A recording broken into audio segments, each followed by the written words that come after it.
In 1984, the U.S. government amended the Motor Vehicle Safety Standard 208 to require that seatbelts or airbags be placed in cars.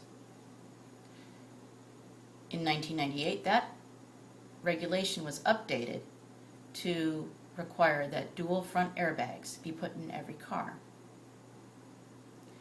In 2011, my 3 children were driving down a dark and rainy interstate. They were returning from a visit from their grandparents. Their car slipped off the road at 65 miles an hour, careened down a 50-foot bank, and slammed into a tree. All 3 boys walked away from that accident.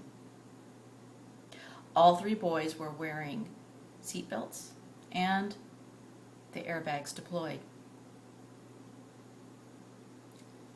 I am thankful for a government that gets involved in my life and in the business of U.S. corporations, including the auto industry.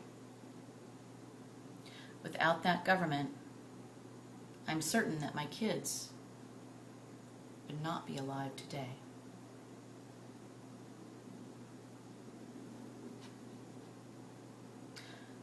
How has government helped you?